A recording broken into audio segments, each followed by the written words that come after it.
Hey everyone, and welcome to a pretty little podcast.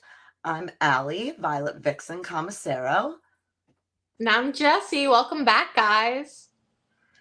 So, tonight we have a special treat for all you rock enthusiasts. Joining us again, this time fresh off an electrifying tour, we have badass frontman for Drowning Pool and Soil, Ryan McCombs. Get ready for an epic conversation with a true rock star. Oh yeah. Hi. Hey, What's how you up? doing? Been a while. I know, right? Oh my gosh, but I keep seeing all your posts online and I'm like, oh, you are so fun. How it, Me? yes. Even the No, way you like kid with the other members and everything, like of both bands, it's fun. no. I thought when you said electrifying, I thought it was fitting that when I came on visually, it looked like I might be asleep. Well, with how busy you are, like it's a little understandable. Yeah, I'm getting over. I just got home a few days ago from a 7 week run there that, like as you mentioned, and so the jet lag is still kicking me in the ass a little bit, and it's what 10 p.m. here now, so it's yeah, the jet lag plays with me about this time of night. So, to recap for our viewers, I kind of wanted to go back a little bit. So, the last time we had Ryan on, it was prior to him rejoining his friends from Drowning Pool. Was it? Yes, Yeah. you were All just right. about to go on tour with them. Okay. So, we need to hear all about it. How does it feel to be back with Drowning Pool and performing with the band again? It's fun. I mean, I miss the guys. It was a quick reminder as to why these are the guys well, really the only guys that was able to pull me out of retirement back in 2004, 2005. When I stepped away from music back then, there was a lot of different offers from everything from fronting bands to helping, helping within a label, different labels, helping within them, helping bands write. And I just had no interest in any of that. I just wanted to be done with music, and it was these guys were the only thing when they came to the table back in 2005, I think it was. They're the only guys that pulled me out of that whatever it was, that sleep, that hibernation that I was Yeah. in, and got me back in the business. And this has been a quick reminder as to why that's so. I mean, just we hit the ground running like we never missed a beat. That it lit a fire underneath everybody. I mean, we've been writing. We've been, like I said, just got done with a 7 week run here with Saliva and Any Given Sin and Adelita's Way. Uh, since getting back with the band, we've done shows with Pantera and I'm forget I don't Candlebox? want to keep going. Brian Quinn Uh, with Candlebox? Yeah, I'm gonna forget a bunch if I keep going, so I'll just stop there. But because I don't want to disrespect anybody. But it's been a whirlwind, and like I said, the Stevie and CJ's been writing like mad. It's rejuvenated everybody. We're just having a lot of fun with it. And I mean, the tour was like old times. So just a lot of laughs. You got two Cajuns, a hillbilly, and a redneck, on a tin can on wheels. So it's always a lot of just stupidity and a lot of laughter. Okay, for viewers that did not catch the other show, what kind of motivated you to rejoin Drowning Pool? I think it's unfinished business, to be honest with you. It's as much as I've always enjoyed the stuff that I've been that I've been given the opportunity to do with soil.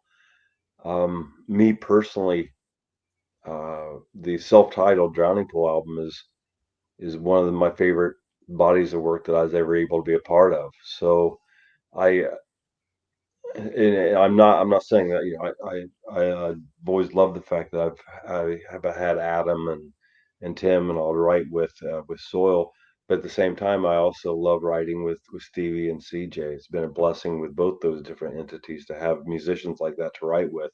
So I've missed, and they're very different. in their writing, and because they're very different in their writing, they allow me to approach lyrics differently, and lyric patterns and everything. So it keeps things fresh for me. So it's been refreshing and cool to be able to do that again. And it wasn't just the people involved, though I did miss them as human beings, being in the same room in the same rehearsal spot. It was being able to write with these guys again as musicians as well. So it was a no brainer. They got a hold of me. Stevie got, he's pure Texas. If you've ever spoken to Stevie, he is pure Texas, and he's a man of few words. And he got a hold of me one night. He's messaging me, and I was like, well, that's strange. And it's just small talk, and that's not Stevie at all. So finally, I was like, man, are you all right? And he was like, I was wondering if you'd be interested. And he was, first of all, he goes, hey, everything's great, man. Everything's wonderful. And then there was a pause. And then I see he's typing again. He's like, would you be interested in coming back and doing some reunion shows? And I was like, yeah. And just without any hesitation, absolutely. And I think the very next conversation I had with their manager at the time, and it was no longer reunion shows. It was like, yeah, you're back in the band again, and we're going to move forward. So it's just, all right, cool. Everything Here we just fell go. in place. Yeah, it's like I said, I flew down to Dallas, Texas. Well, flew back to the States into Dallas, Texas, about 3 days before our first show, our first little weekend run, which was like two weeks after I rejoined. So there was 2 weeks there where I'm listening to songs that I haven't sang in 13 plus years, and I was trying to remember lyrics. Some of the songs in which I didn't write, like Davy's stuff, and Gong's, like Step Up and things like that. And um, just walked. CJ picked me up at the airport and walk into the rehearsal spot, and there's Stevie and Mike, and we just start cranking on, knocking the songs out like we didn't miss a day. And it was cool because, I mean, 13 years ago, I had that conversation with CJ, and he's like, man, you know, it doesn't seem like your heart's in it right now. I was like, there's certain things in the business is bothering me once again. I was like, it really is. And he's like, why don't we just take a little break? And we didn't think that was going to be 12 years long, but it was cool just being back in the room with the guys again. And like I said, it's been a blast. We're enjoying it. We're still in the honeymoon phase, so we're loving each other a lot. Speaking of approach, how do you think your musical style and approach have evolved since you rejoined with them? I've the material that the guys have been shooting my direction, and that we've been working on in the room together when I've been in Dallas. Um, it's so cool. There's flavors of Center, of the Center album and stuff, and um, like I'm always just me. It's not like I have a Jeff Tate voice or anything like that. Yeah. I don't have some miraculous range or anything. I do what I grunt in a microphone and hope that I'm doing it in key once in a while. But it's so I'm very limited. It's not like I'm venturing off left or right, but at the same time, having those little flavors of Center album, flavors of the albums that I did with the guys, all being mixed and matched. It's been kind of fun for me because I've kind of gone back and listened to Dave's stuff on Center, and he had his style. And one song in particular really just, the soul of the song reminded me of that era. And I purposely have gone and listened to Dave's approach to things, and tried to mix a little bit of his way of doing things, or at least my take on his way of doing things, with my own, for like that in particular song, just to kind of further give that era a little bit of a tip of the hat. Oh, that's It's been awesome. fun. It's been. I think that's it, though. I think to answer your question, I think that's it. Probably right there is that maybe when you're younger, you're just doing your thing, and this is the way I do it, and that's all.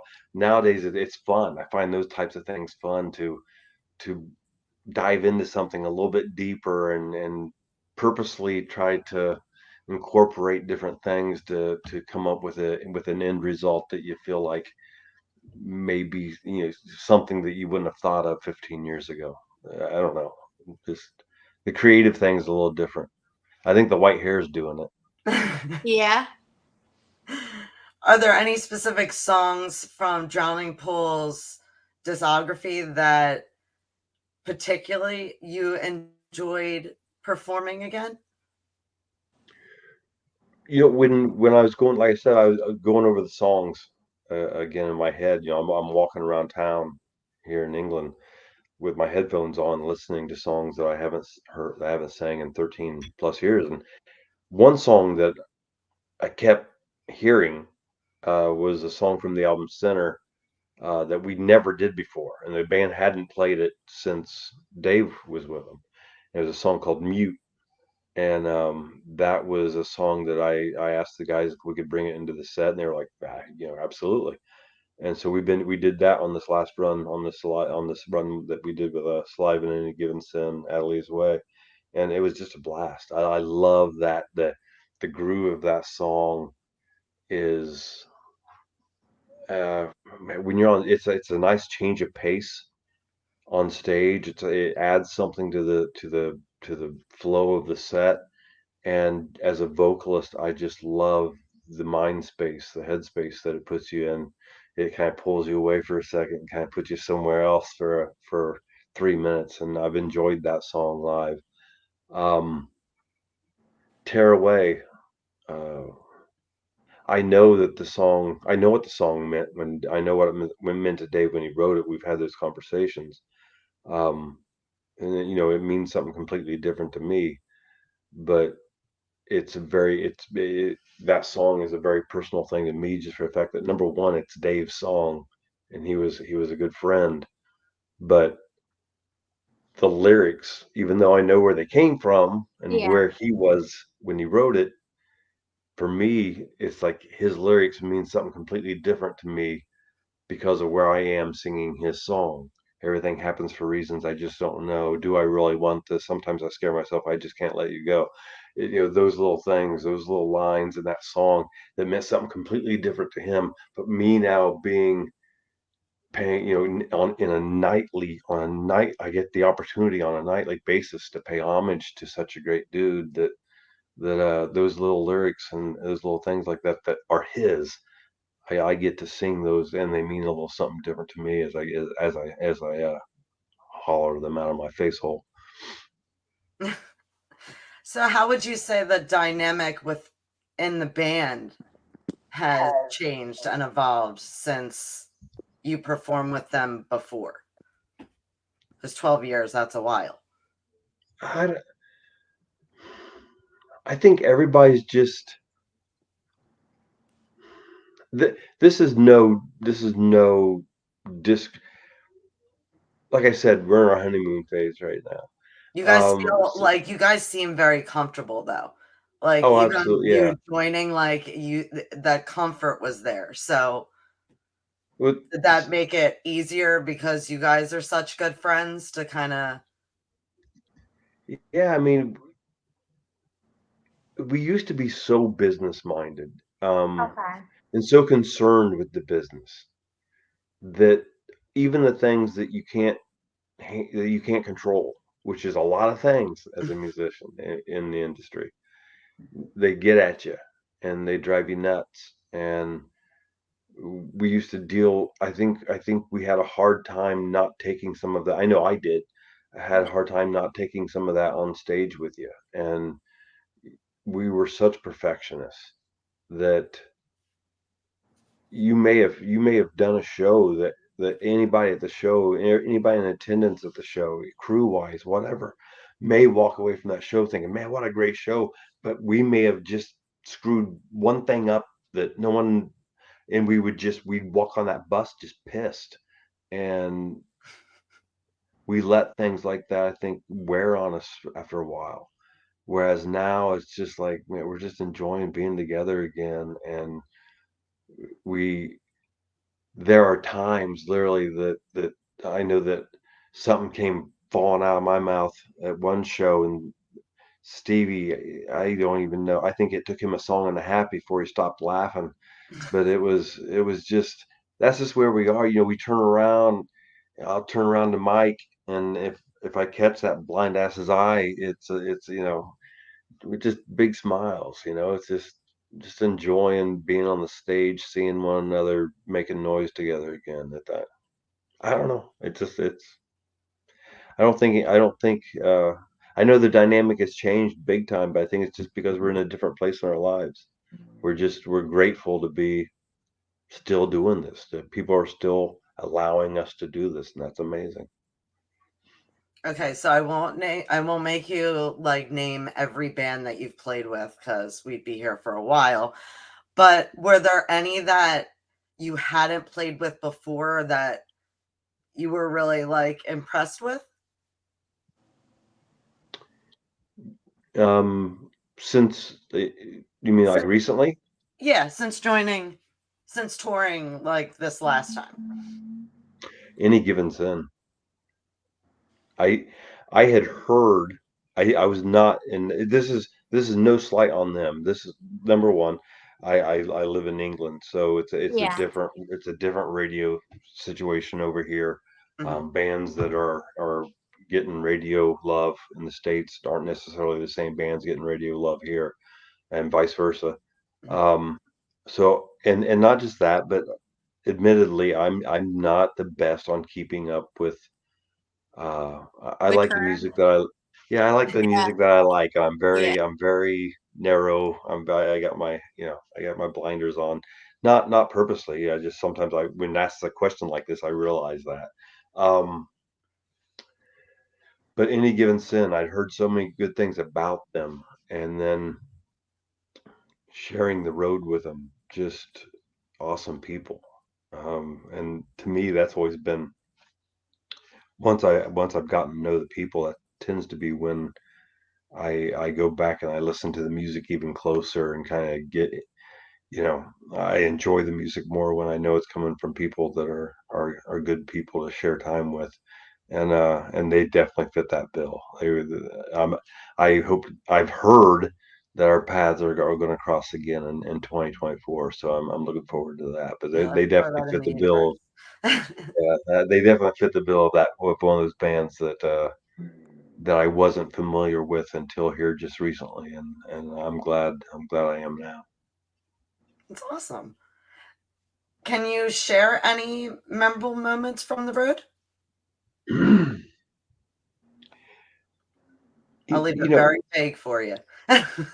if this was 20 years ago, if this was 15 years ago, there would probably be some outlandish story about scaling some three-story building venue to in order to do some stupid shit. But those times have passed, and I don't have You're any crazy. adulting. I don't have any crazy stories. We're we're just having fun doing it. We're just having fun going up and doing the shows. And I mean, I gotta be honest with you. I'm not a spring chicken. I don't mean to surprise anybody here. But the like I mentioned the white earlier. I don't do that on purpose with a spray can. That's natural there. That's a the the days of tomfoolery are well behind, and I'm happy for that because it's it's this past 7 weeks. It was a just enjoying being with the guys, enjoying being able to play the music again and still. And I there there were so many laughs, but it was stupid shit. It was just all of us being back together again. A lot of times reminiscing about something that happened 15 years ago that pissed us off. I mean, you got to understand, Drowning Pool is a Texas band. Um, whereas in some bands that I've been in before, there's a lot of passive aggressive crap where oh, somebody's mad. No, you don't know, but you just know somebody's mad. You don't know. Drowning Pool was never that way. We walked off stage, and if there was a problem, we knocked each other out. There were times where we walked on stage the next day with black eyes and shit because we literally threw down if we were pissed. And then 5 minutes later, after we all got out of our system, 5 minutes later, we'd be sitting at the table in the bus and having a shot. That's just the way drowning. We dealt with everything that way. Like I said, you had two Cajuns, a hillbilly, and a redneck. That's the way we dealt with shit. Um, Whereas now it's just we reminisce about all that crap, and now we're just laughing about it. Now it's just like, what was wrong with us? It's just, so there were so many just stupid evenings of just that reminiscing and making new memories with stupid crap falling out of each other's mouths and crap stuff, just people saying stuff and just laughing, just It's good for enjoying the being soul to guys. laugh. Yeah, there was plenty of that on this tour, and I was getting ready to say it earlier, and I don't mean to. It's no diss on Yeah. any era and that's been about. And like I said, we're in our honeymoon phase right now, but it was so cool for me personally to hear from old school fans and like people that I haven't seen in years, and just kind of pull me to the side and be like, man, thanks, for you guys being back together again. It's awesome seeing everybody just enjoying everything, and just and that's just where we are. There's no stupidity because we're just having fun. We don't want to screw things up. We're just having fun with it. There has been such a resurgence of styles and people getting into music from like 15, 20 years ago. Have you seen a like import of new fans? Because I expect you have, because I've seen everything come back that I grew up with. You know, I Yeah, cannot, yeah, go anywhere without seeing band T-shirts of bands that I grew up with, and just everything coming back. no, you're absolutely right. So much so that actually Metal Hammer, the big magazine over Mhm. here in the UK, Huge. recently just did two different the whole issue for two different issues. Were all about the new metal resurgence. And you know, Soil and Drowning Pool both were featured in those magazines. Huge. And yeah, it's such a huge, it's a massive resurgence. And I'm not going to say I'm disappointed about that. It's a good thing for us, of course. So but you're absolutely right. There's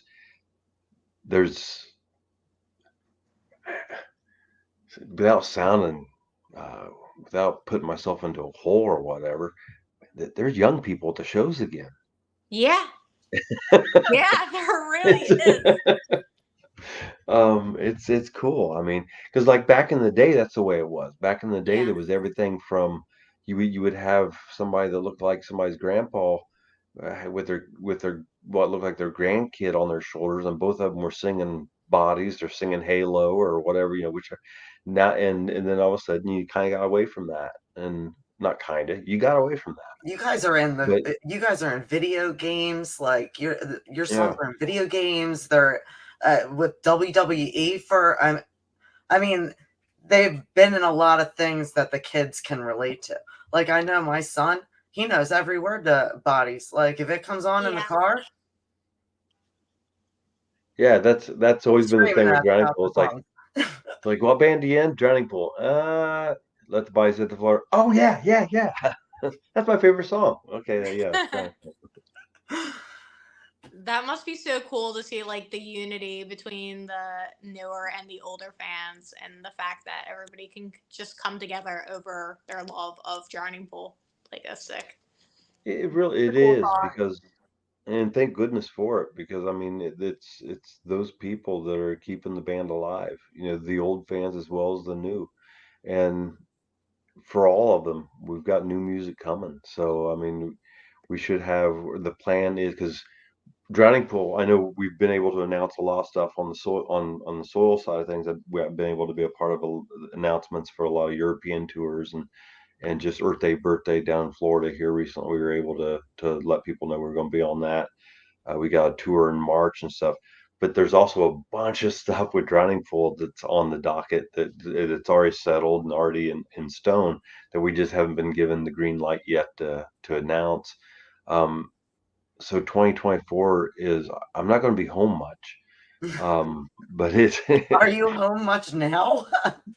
I was up until I got home last Monday. I was I'd been home for about 8 days in the last 4 months. So yeah, not much, but it was but 2024 it looks like it's gonna be a whole lot of the same. Plus, it's going to involve some new music from Drowning Pool, so I'm looking forward to it. It's gonna be fun. I'm looking forward to letting people know what the Drowning Pool side of things is up to too, because there's a lot of cool stuff coming up. But it has to do with exactly what you're saying, the resurgence of new metal. All of a sudden, all these festivals are knocking on our door again. Yeah. They Want want to you see. guys. You guys are Yeah, bringing the people. That's who people want to see. It's insane. I went on Halloween. Everybody was Jonathan Davis. Everybody. I was like, all right. I didn't expect to see this, but like at the same that's time I awesome. did. I was like very impressed too. I was like, you guys are killing it. Adidas tracksuits all the way around. Adidas stock has all of a sudden gone up I tremendously. know.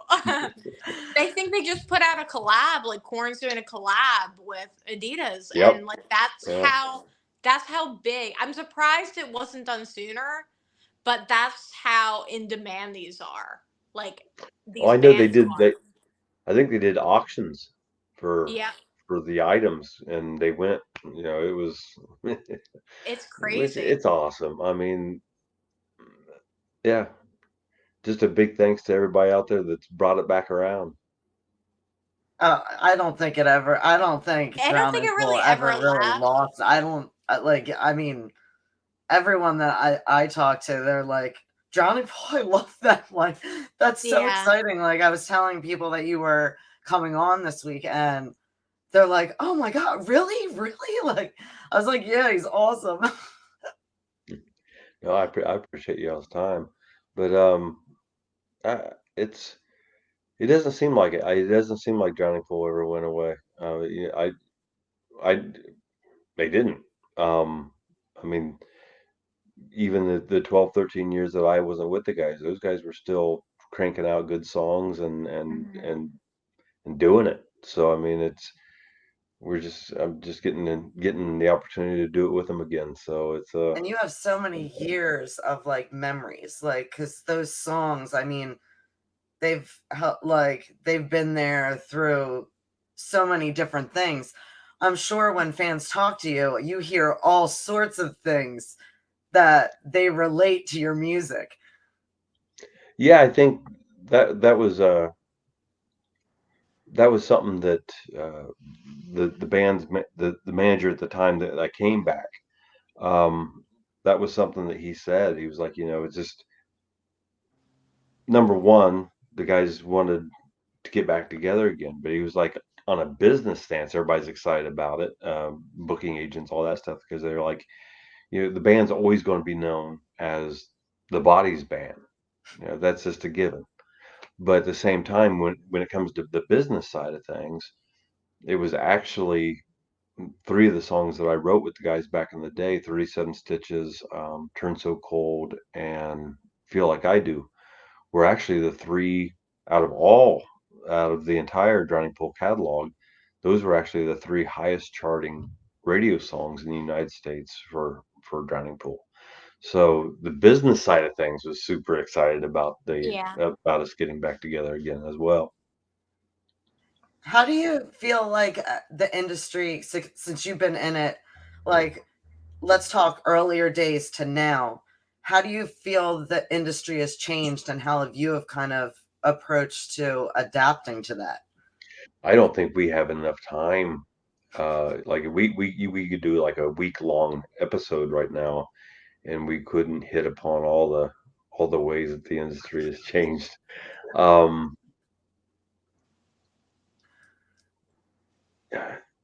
it's changed. I think the thing that everything changes. There's everything evolves, everything changes, and I'm not going to sit here and whine about it or whatever. It's just different now. It's a different game. I don't like the game. I've never liked the game, which is why um, small town Ryan has to walk away every once in a while. Mhm. But it's I don't like I'm still a yes sir no ma'am guy, and it's never been a pretty industry, and now it seems a little more it seems a little more uh seems a little more uh selfish than it even used to be, just for the fact that there's so little opportunity. Um, the one thing I hate the most about it is that it I'm hoping we're seeing some change. You see bands like Any Given Sins and stuff getting some attention, and so I hope that it's changing. Um, but what I'm getting at is there for a long while. It really seemed like if you didn't make a name for yourself 15 years ago, Yeah. your shelf life was going to be really short. I remember having a talk with she's no longer there, but a DJ friend of mine that used to be with Sirius XM. I remember texting her and teasing her about something that she said on the radio, and I heard it one day, and she called me during a commercial break or something. I have no idea. She called me and she was like, "You have no idea how tough it is." She goes, every frigging Monday or Tuesday or Thursday or whatever it was, they'd have their meetings about what music they were pushing this week or whatever. Because a lot of people don't understand, but radio is a pay to play industry now. It has been has Yeah. been for a long time now. And she was saying, every Tuesday, Thursday, we get our list of what bands we're supposed to be pushing, and and you have to say this, and it hurts because it's a good band, and that because of the way the industry is now, there's a good chance that in 4 months you're never going to hear of them again, because there's no money to be made in radio spins anymore. There's no money to be made in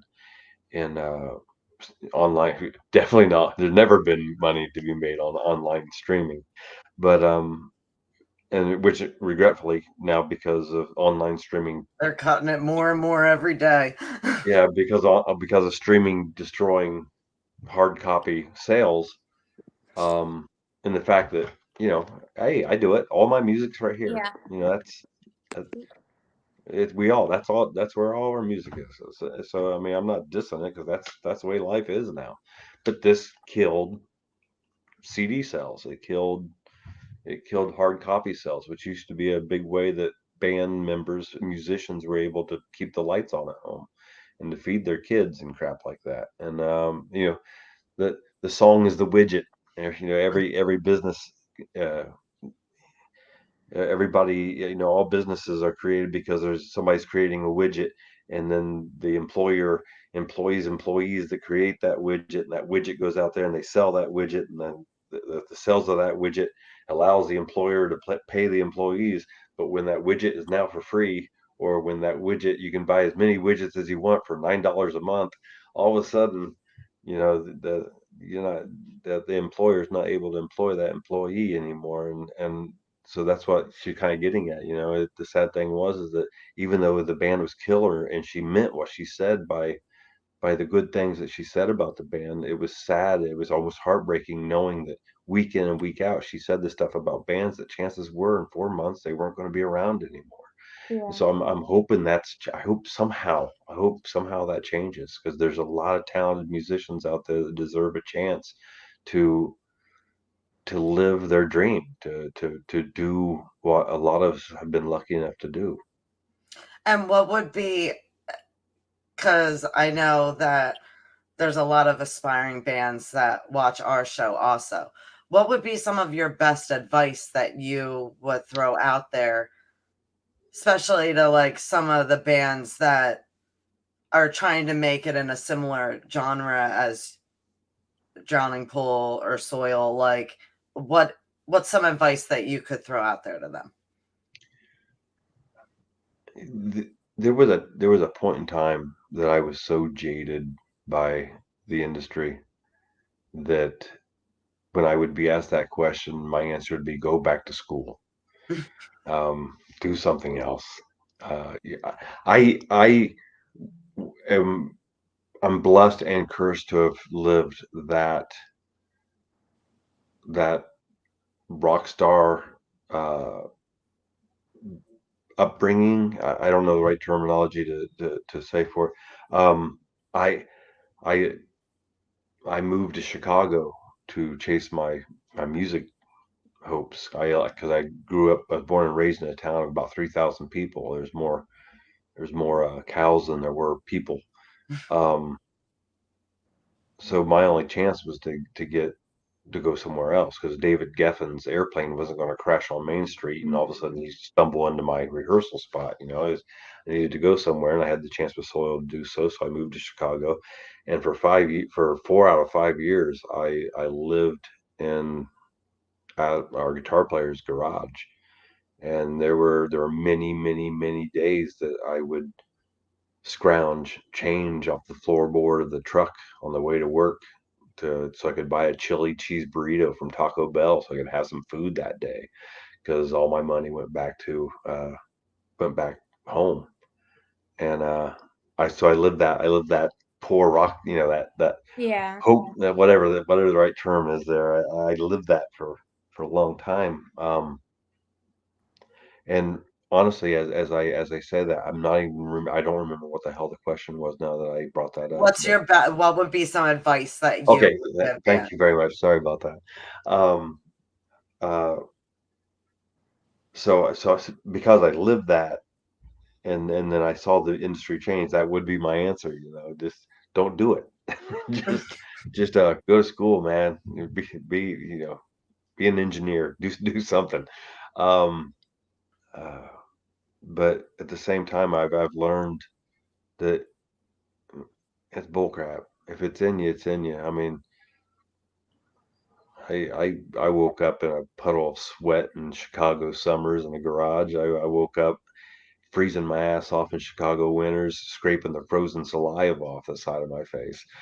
If it's in you, it's in you, and there's nothing you can do. So just stick with it. Just try to hedge your bets. Try to be in that because it's so much luck. I hate to say that because that can be disheartening, but you gotta face that reality that it is a lot of luck. 'Cause I've shared the stage with musicians way more talented than myself that never got an opportunity because it's all about being in the right place at the right time. So if you can't necessarily get to the right place, and whoever knows what no one saw Chicago as being the right place until Disturbed and ourselves and everybody came flying out of there. Nobody thought Nashville. Nashville was country.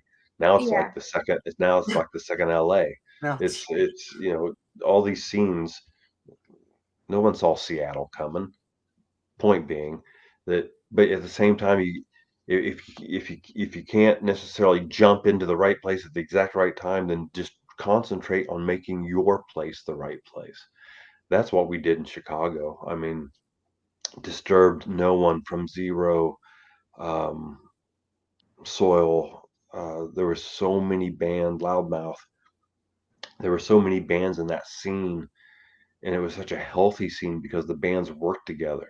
If a band couldn't make a show, you jumped on the phone and you called Dan or you called somebody from one of the other bands, and you're like, "Hey, can you make it out?" You pulled for each other. Nobody was worried about who had the coolest gear or who had the most up to date guitar or whatever. There was no bullshit amongst each other. We worked together to make that scene. And so when one of us cracked that door open, we all went running through it. Um, but we created that scene just for the fact that we worked together. So that would be my suggestion: is I know I'm long-winded as fucking. I'm sorry about that, No, but I love No, it. I'm actually interested because I just recently started help with managing a band, and they're really good. good. And I just kind of wanted to know your take of when they come to me and say, like, I need some advice of what I Right. can do them. No, I've been there. I've been there. I've been helping bands since I moved to England. I've been helping bands over here with just advice and trying to point them in the right direction. And it's hard because you might have a great group of guys that you're working with, guys and gals that you're working with, and regretfully, if even if you get their mindset in the right direction, um, the whole scenario that I just spoke about, like trying to create your own Chicago, that regretfully takes a lot more people than just the band you're working with. So, I you love know, that you just said that though, because that's like so important to me, especially like I that's always what I tell the bands I'm around. I'm like, you need to support each other. yeah, it absolutely, because it is the bands at the end of the day.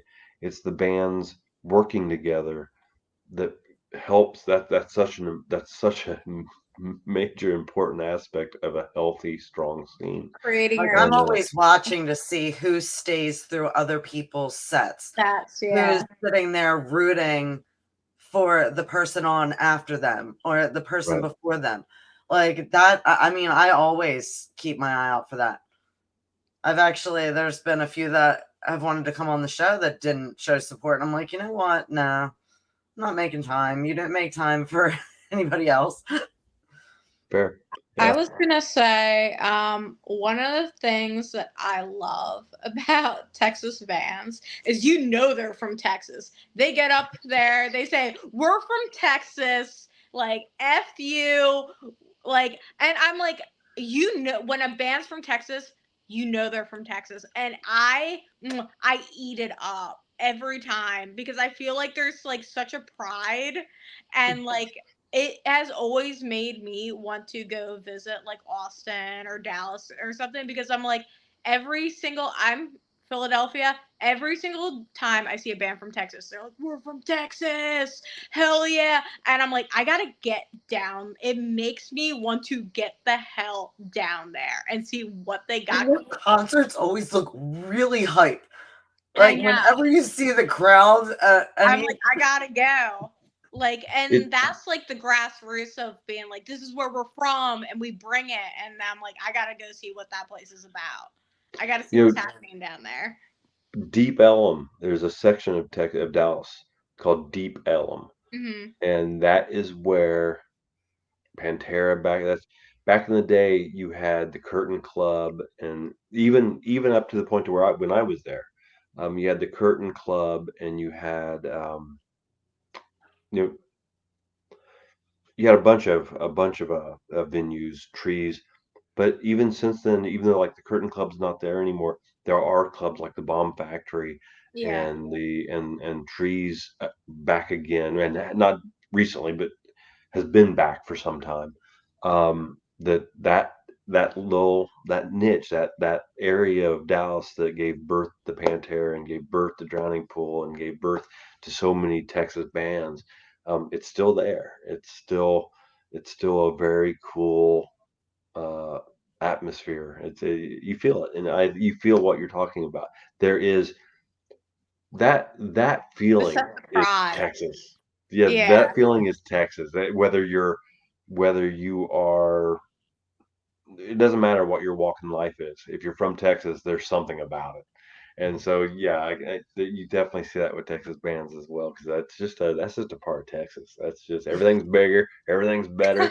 It's It's very like captivating. Every time I ever see like a band from Texas, I'm like, like this is it. Like I gotta go.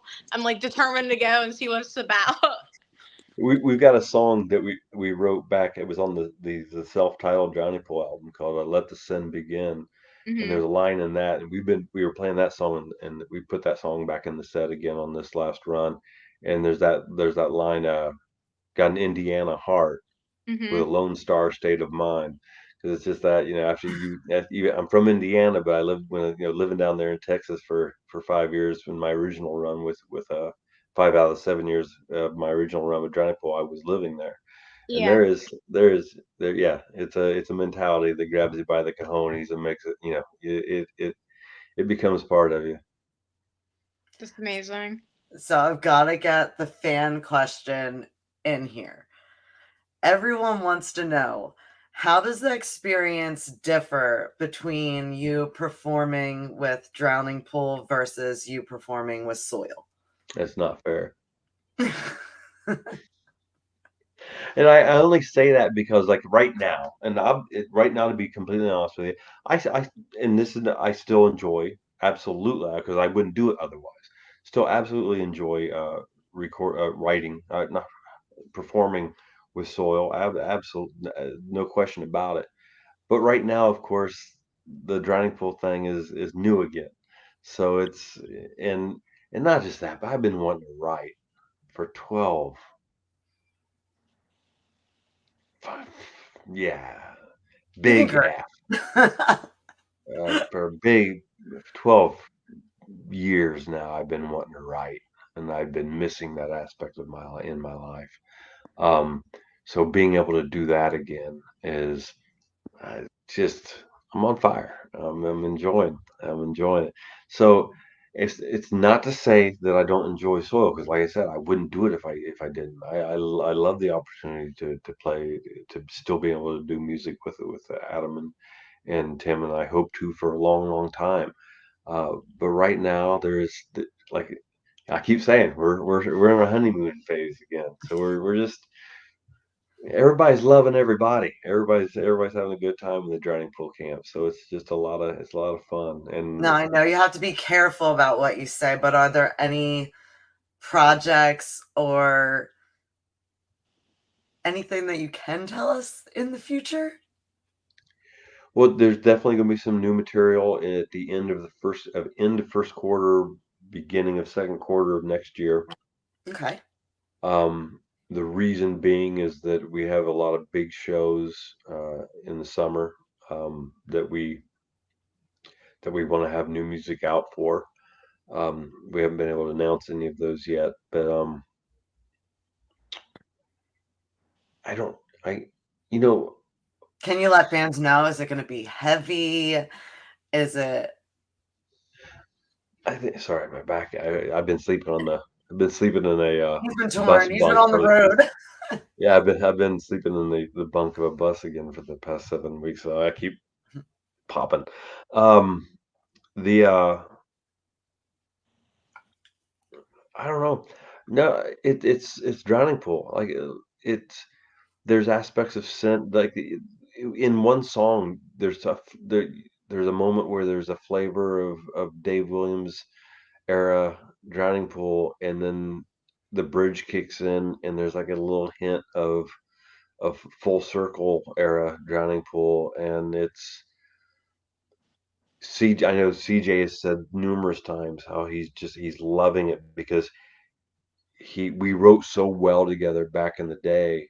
He's like, just being able to write music, knowing my attack, and knowing my voice, and my approach to writing lyrics. He's just loving that. He's loving hearing what he thinks, anticipating what he thinks I'm going to do. And I think that's coming through. It's just Drowning Pool. There's no mindset on making it heavy. There's no mindset on making it radio friendly. There's no mindset on, never was.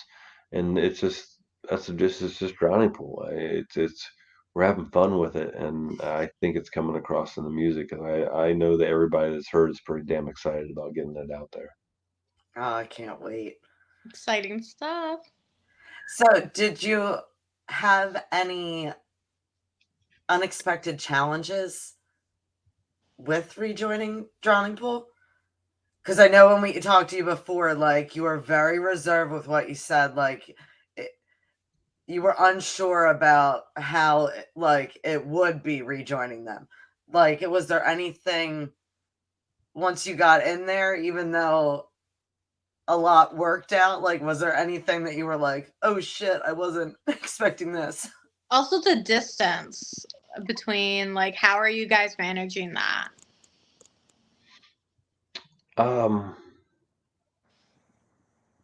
The distance, we haven't had a problem with it yet. I don't think we will. It's, I mean, the last what, 2 or 3 years that I was in the band, I was living in Louisiana while they were all still in Texas. Oh, wow. Um, there's just a lot more. There's several more hours in the time difference now, but that's the only thing there is that Mike usually comes to life and starts responding to messages about 4 a.m. for me. So we're quite used to the fact. Have you?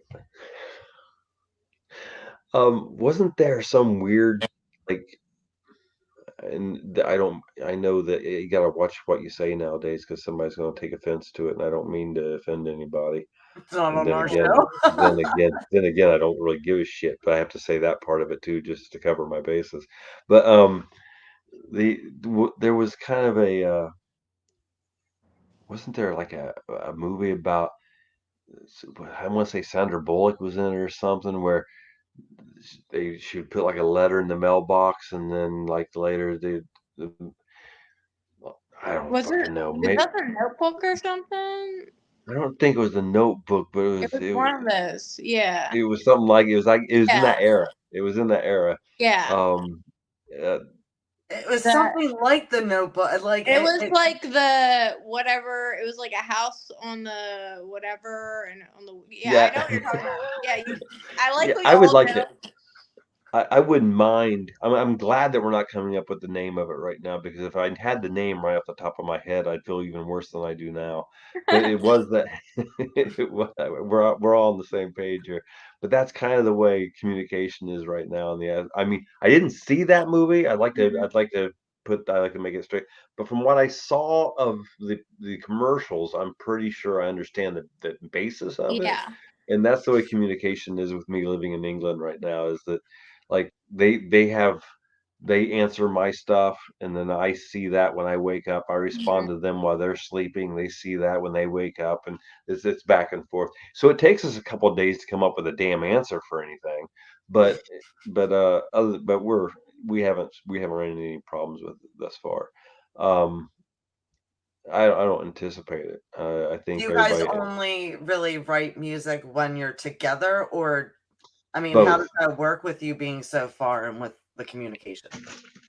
Well, Stevie and CJ has always been because they're multi-talented musicians. They can play multiple instruments, Oh, and wow. they've always written like they present you with a song minus the lyrics. There's never lyrics, but they present you with guitars, leads, drums, bass, and then we take those. I start working on lyrics.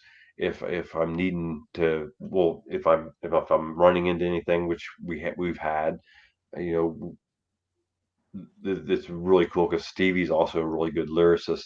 So we'll bounce ideas off of each other, which is awesome. Just having another voice in there with on so that aspect. So that's usually always been solely on my shoulders. So that being able to bounce ping pong, as we say, ping pong ideas off of each other is awesome. And it's nice to have that. And then but then so you get the material, and then everybody puts their stuff on it. So like the CD you get, or the file that you get um, from Stevie or CJ is is a song, but it no way resembles what it's going to sound like after we all walk into the room together. Because all of a sudden, when you walk into the room together, basically you tear it apart, and everybody starts putting their own flavors on it. Whether it's Stevie's bass lines on CJ's song, or CJ's way of going about writing, going about changing the riffs a little bit those to how he plays it to the way Stevie wrote it. Mikey changes everything completely. Mike Luce is the MC. He is. I miss playing with that guy. I have dissed drummers my entire career, but Mike Luce is has always been my favorite because he's different. He not only does he control the show live, but he's the first drummer and only drummer that I've ever recorded with, and there's been a lot that he's very mindful of the lyrics. Like he always wants to understand what the lyrics are doing because he actually emphasizes what's going on lyrically with his drum beats. If you listen to like Drowning Pool, I think you and be mindful of that. You'll hear what he's doing. Like he's actually his patterns and his style of drumming is actually also not just him and the bass player doing the backbone thing. He's doing things drum wise to emphasize the patterns the vocals are even doing.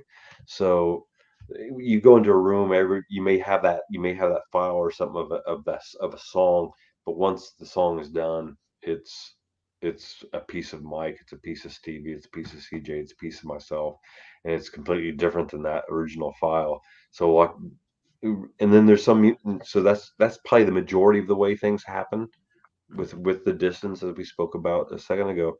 But there's also those times where we've gotten in the studio, we've gotten in the rehearsal spot, and we're getting ready to play a weekend's shows or a run of shows or whatever it is, and somebody has a riff, and you just all of a sudden, you go from working on the show, you take a hard left, and the next thing you know, you're working on material that wasn't the plan, but and those moments are cool too. I mean, that's how 37 Stitches came about. That was just an accident. Just sitting in the rehearsal spot. All of a sudden, somebody came up with a riff. And it's like, yeah, keep doing that. And next thing you know, you have a song. So both ways are still, we because of the distance, it's a lot of technology being used and sharing songs and doing exactly what I said as far as that goes. But there's still the old school getting in the room together and accidentally coming across something.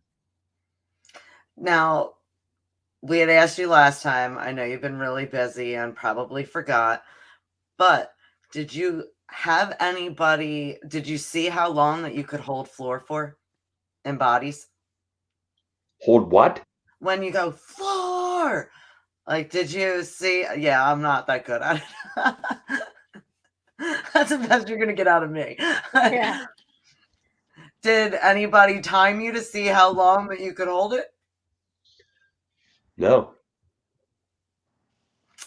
How do you like that? That's the first time. Is that the first time in this conversation that I answered anything with one word? No. It's cool. When you No. get back out there on the road, I'll ask you. No. I'm. I don't.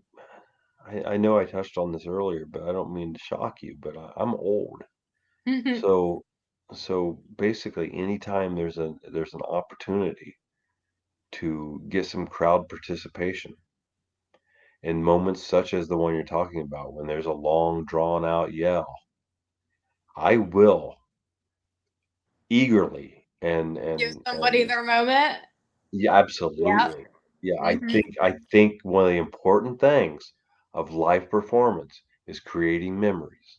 Yep. And anytime that you can create memories with the people allowing you to do what you do, you should take advantage of that. And it may look like that you're just trying to save yourself a little bit. There may be an aspect that looks like maybe you're trying to save yourself and you're turning the microphone over, but it's purely it's purely a moment that just The people you happens to let do have the that. byproduct of Mhm. saving my throat a little bit. Well, I'm a weirdo, and I went through as many videos as I could and timed how long you went. And the longest one that I could find was 5 seconds that you held it like straight. Hmm. Do you feel anywhere longer than that? Absolutely, yeah. Yeah, there's at the end of Pity and at the end of Reminded, the way we end those songs, there is a vocal. Now, maybe those aren't as long as it feels like, but there's nights where I get close to blackout stages on some of those some I of those love moments. it. But it's I didn't say a damn thing the entire tour. But I'll tell you what, when there were moments on this last run where we had like 7 shows in a row, a day off, 5 shows in a row, a day off. Yeah, that was not abnormal for this run. And so much so that when before we left on the tour, I don't know if I mentioned this back when we spoke originally, but the booking agent, I was on the phone with him, and I could tell he wasn't listening to me necessarily because I could hear him typing in the background. But he goes, "I've been meaning to ask you how many shows in a row are you comfortable with these days?" And at that point, there was 9 in a row. And I said, "Well, I hope it's 9, Andrew." And he goes, "Oh, you saw that, did you?" I said, "Yeah, I saw that. I wouldn't have liked that shit when I was 29, let alone 49, Andrew. That's bullcrap." Yeah. And, so when we got through with this run, there were some, like I said, there were some brutal moments in it. Like I said, there was the 7 in a row day off, 5 in a row, but my throat never gave me a hassle, never gave me a problem. It stayed strong for 7 weeks, The and universe wanted it. I didn't mention it because I didn't want to jinx myself. I even got a I had a cold at one point. My throat just kept on trucking. So when that last show was over, I was just like, I finally made mention. I was like, man, I made it. And Mike was like, man, you fucking killed it. But it was just, I was pretty stinking proud of the old man. I did all right. I watched quite a few. You were doing your thing up there. You really come alive on the stage. I mean, the first time you were on, you were chilling, but you were more like calm and laid back. You get on that stage and you're just on fire. Yeah, I've always been asked who that person is. I don't know. I'm thankful for the opportunity. I think to be able to do that, just for I'd probably be, if it wasn't for the opportunity to let whatever that is do whatever is going on, uh, I'd, I'd probably be in some padded cell somewhere. I guess probably it having the opportunity of doing that has evened me out to where I feel like I'm just fine.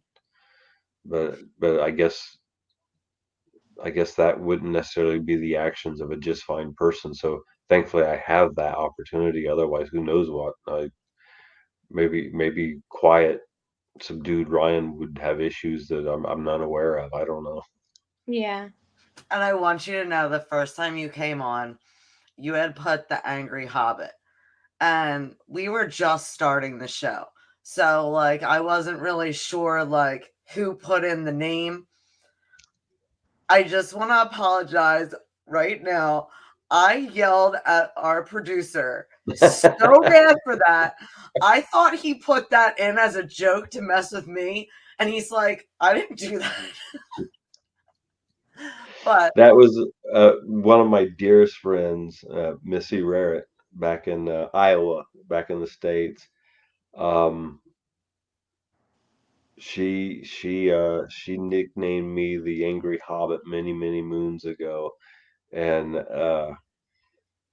every once in a while, back in the day, when I had more time on my hands, every once in a while, we would have a back and forth on my Facebook musician page, and the people that would subscribe, that would follow that page, would always get such a kick out of her and I just brutally going at each other.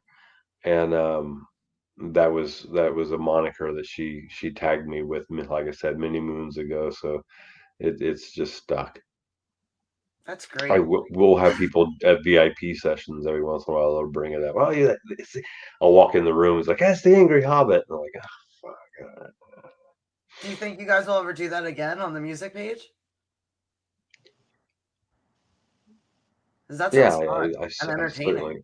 I certainly hope. But, yeah, it's never planned. It's just, Spontaneous.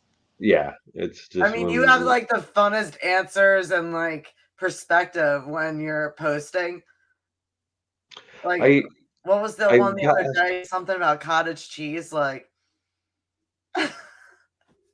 yeah, I forget what that was. I you were do recognize. describing something. Yeah, I used to get a lot about people would call it my rants, and I don't know. I don't think they were ever about anything pertinent to anything. It was just wherever the mind settled at that moment. But I get a lot of I've gotten a lot of questions as to why I haven't written in a while, why I've kind of neglected that. But You're I've like, been a little busy. look at my schedule, look at my tour date. Yeah, I've been a little busy, so I hope to get back to it. But at the same time, I'm glad to be busy too. So I lost Jessie for a second. we did. Hopefully she'll be back. Um, so I don't want to get into too much without her being here, but so what other things do you have in store or would like to see unfold for Drowning Pool Soil? I mean, right now you just got done with the Drowning Pool tour. What's going on with Soil? Well, we've got a run in the U.S. in March, with Union Underground. First time they're getting back together since they parted ways back then. Hello. Since My finger slipped. I'm not gonna lie. I exited it out. I was like, oops, little foul. I just asked like what he has in store for the future with Drowning Pool or Soil. Like he just got done with the tour. What's next? well, we got the run in March with Soil. We've got I know March is Soil time. We've got a festival in April. Uh, I think June, July. Like I said, we haven't been able to announce yet, but June, July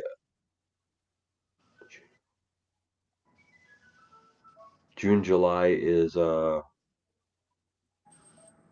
end of April, June and July is Drowning Pool. August is Soil in Europe and UK, or no, just Europe, and then September, October is Drowning Pool. November is already confirmed with Soil. And we just haven't been able to announce. Most of it we haven't been able to announce yet. It's just a matter of when promoters are ready to go as far as announcements go. But yeah, it's a full year.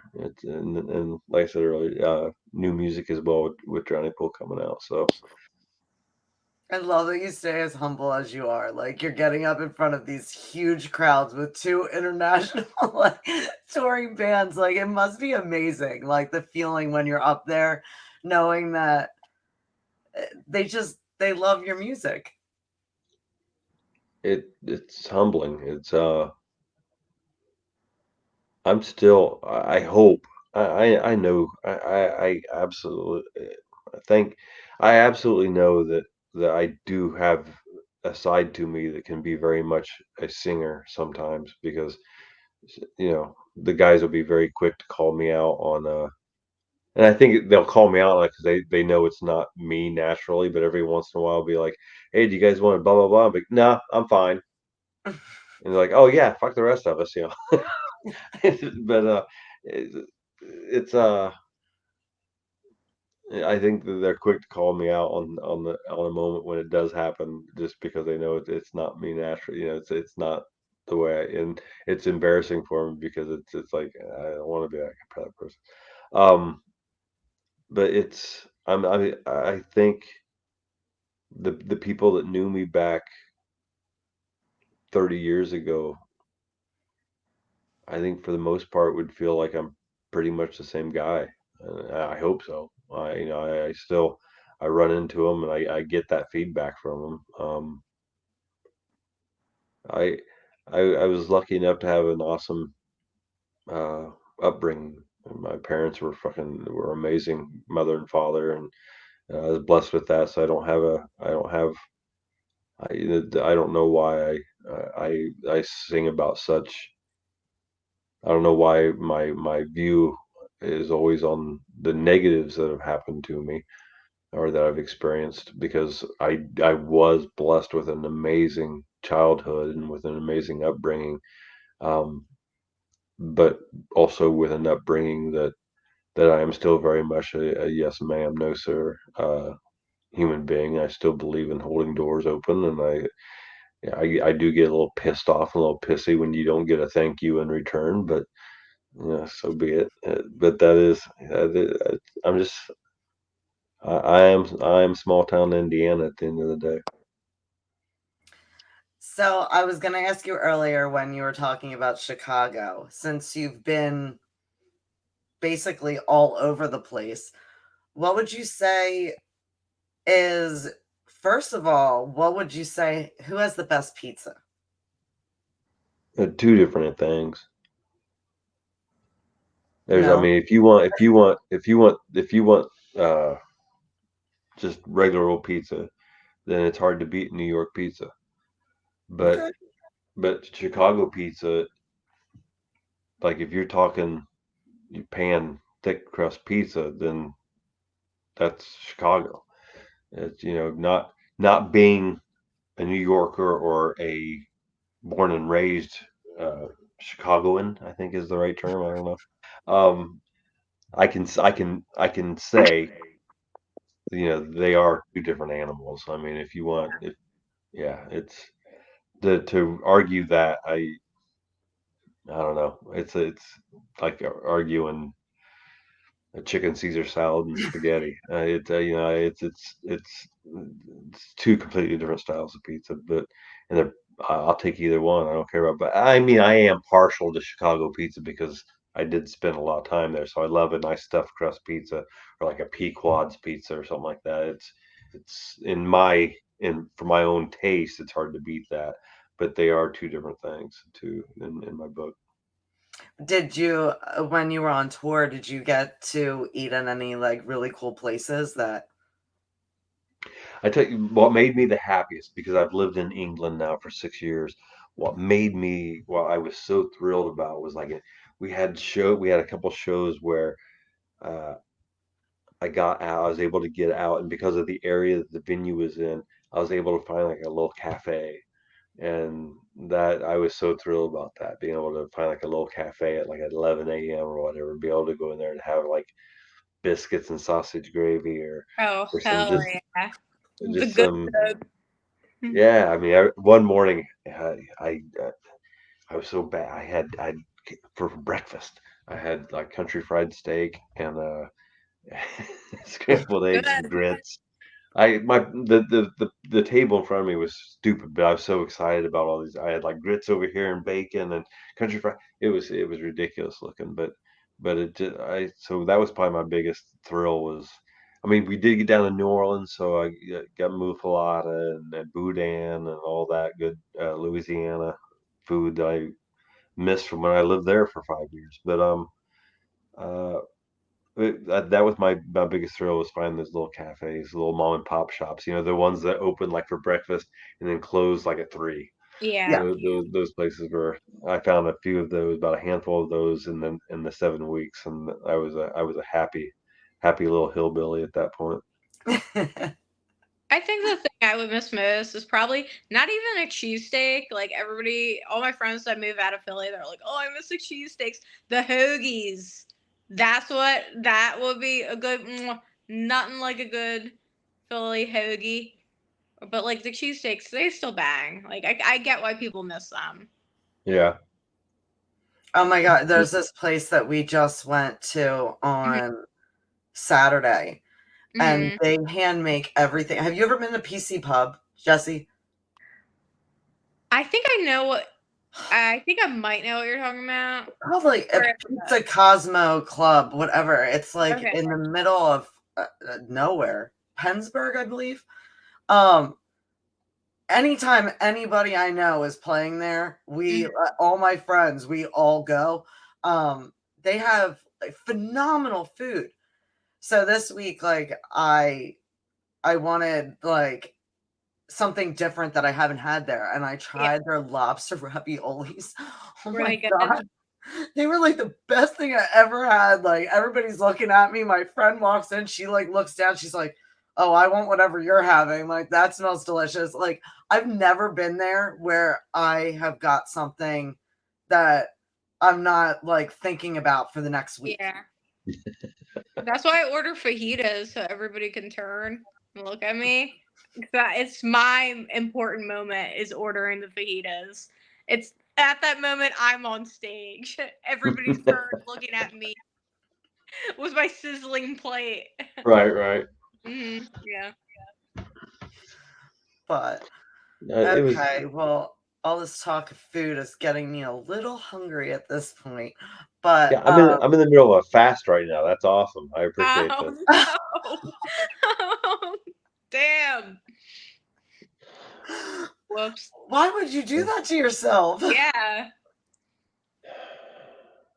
Because I'm old.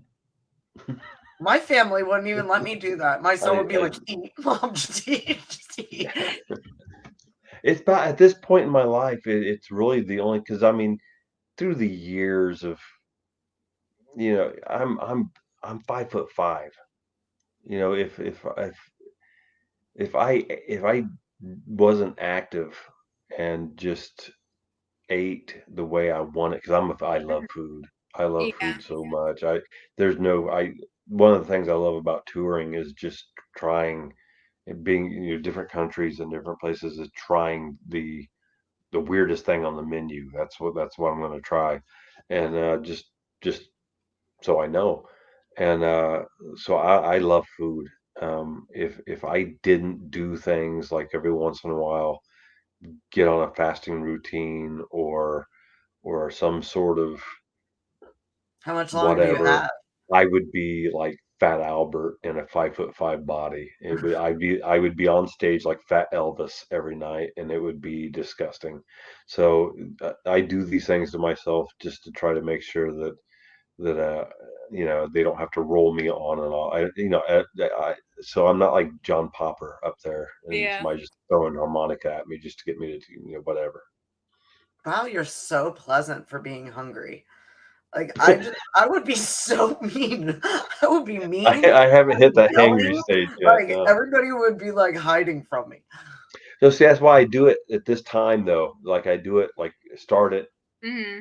to where the hangry part is going to happen like tonight when I'm sound asleep. So by scheduling it the way I do, hopefully it cuts down on the chance that I may take an unsuspecting person's life. Yeah. So Man, you deserve respect for that.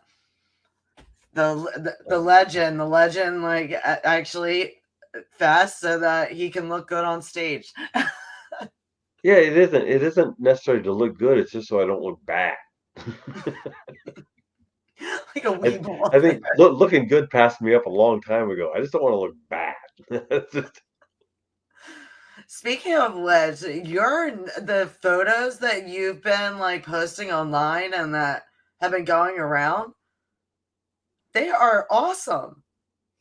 I've seen quite a few. Like before when we were going through to do the even like the thumbnails and everything, like there was a couple pictures that you had. Now you've got like a whole bunch to choose from. Like we had so much fun going through, like picking which rock star picture we wanted to put up.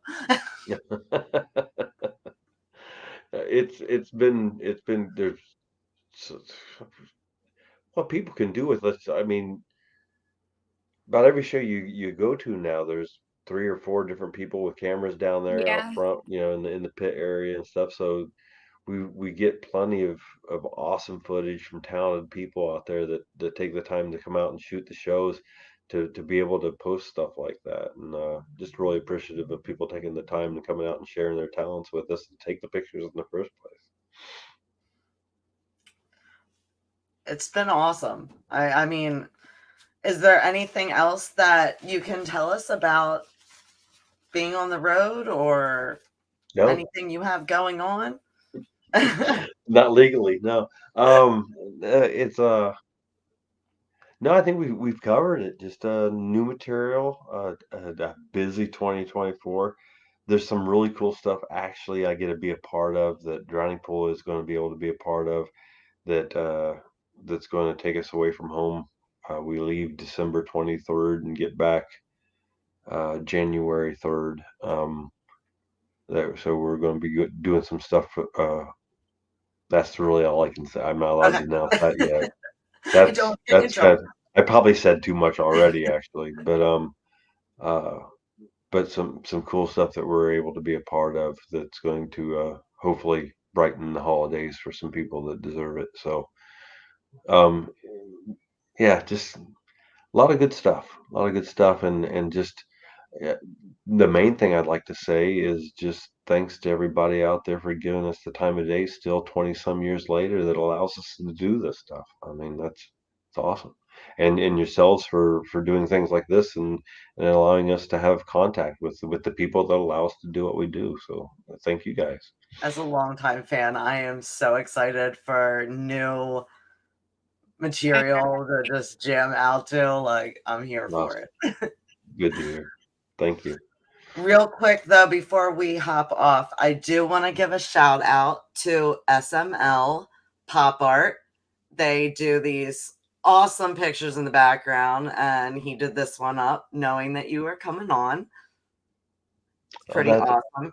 And he actually, that is very cool. Victor actually just opened a gallery that's up in Bethlehem. And this Saturday is like his big grand opening.